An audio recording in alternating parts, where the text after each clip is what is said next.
Bonjour à tous et à toutes, c'est Padam pour vous présenter aujourd'hui un nouveau sapin en sucette. Et donc là, je me suis demandé, et si l'on mettait de l'énergie mécanique sous forme de pression sur un animal, est-ce que cela engendrerait un stress et par la suite, est-ce que cela peut produire de la cortisone? Encore, toujours. Je crois qu'il va falloir que je change de substance de prédilection. Mais le fait est toujours là. Il faut savoir que si on met une certaine pression sur un animal, celui-ci va être soumis à une force dérangeante pour lui.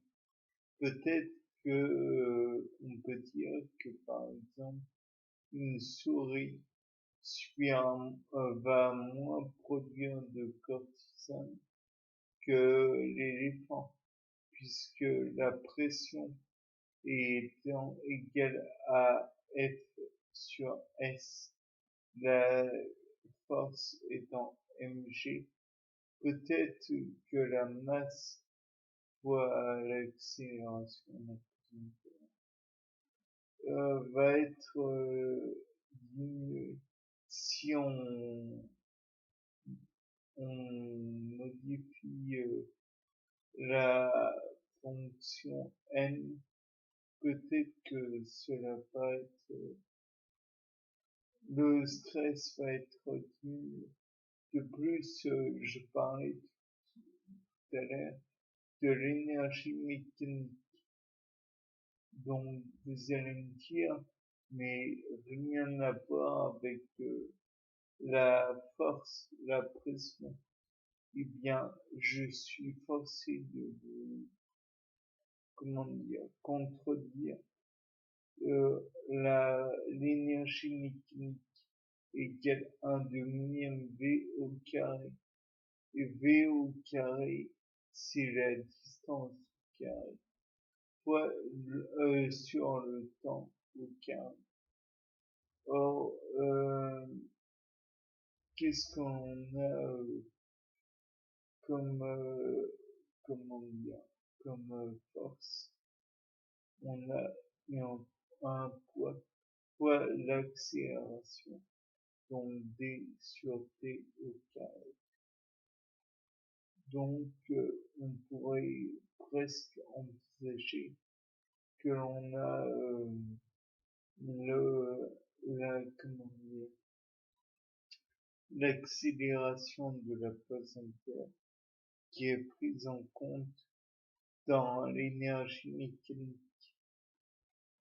Et donc, par la suite, on peut aussi envisager que quand un animal subit la force de sa pression, il subit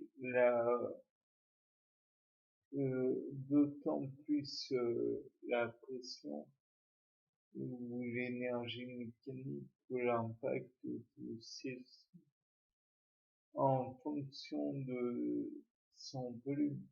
Si plus le volume est important, plus il ressentira de pression.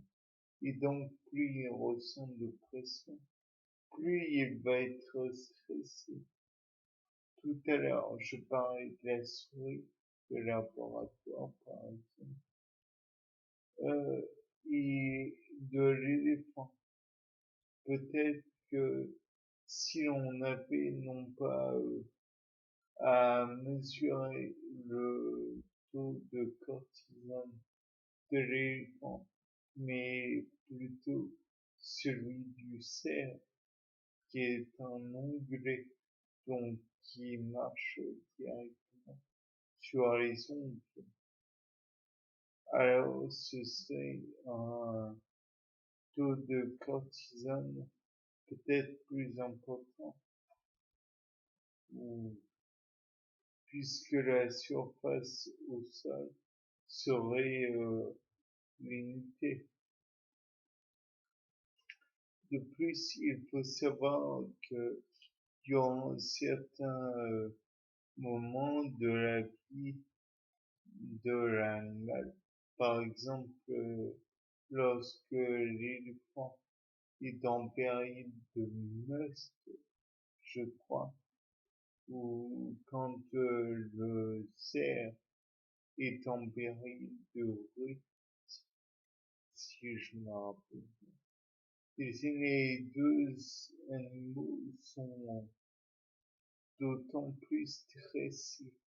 Donc, qui dit stress dit cortisone, mais ils en produisent déjà peut-être un peu étant donné leurs conditions. Donc, le fait d'avoir plus de cortisone encore augmenterait leur sauvagerie, bien qu'involontaire, je vous le rappelle, puisque la cortisone augmente l'agressivité de tout individu.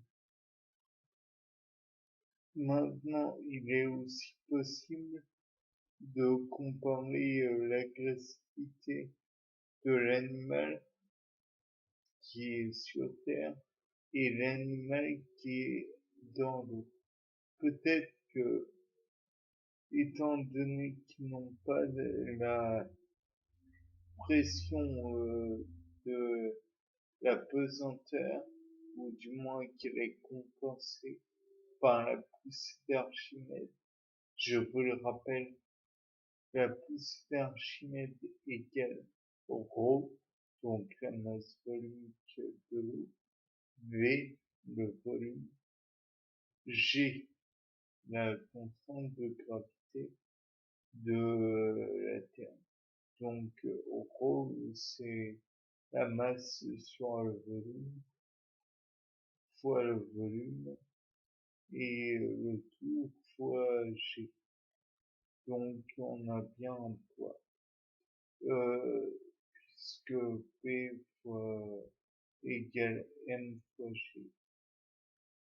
Bien, sur ce, je pense que j'ai deux, trois choses intéressantes. C'était pas d'âme pour vous rappeler que être en train de se baigner, eh ben, ça soulage du stress. Au revoir.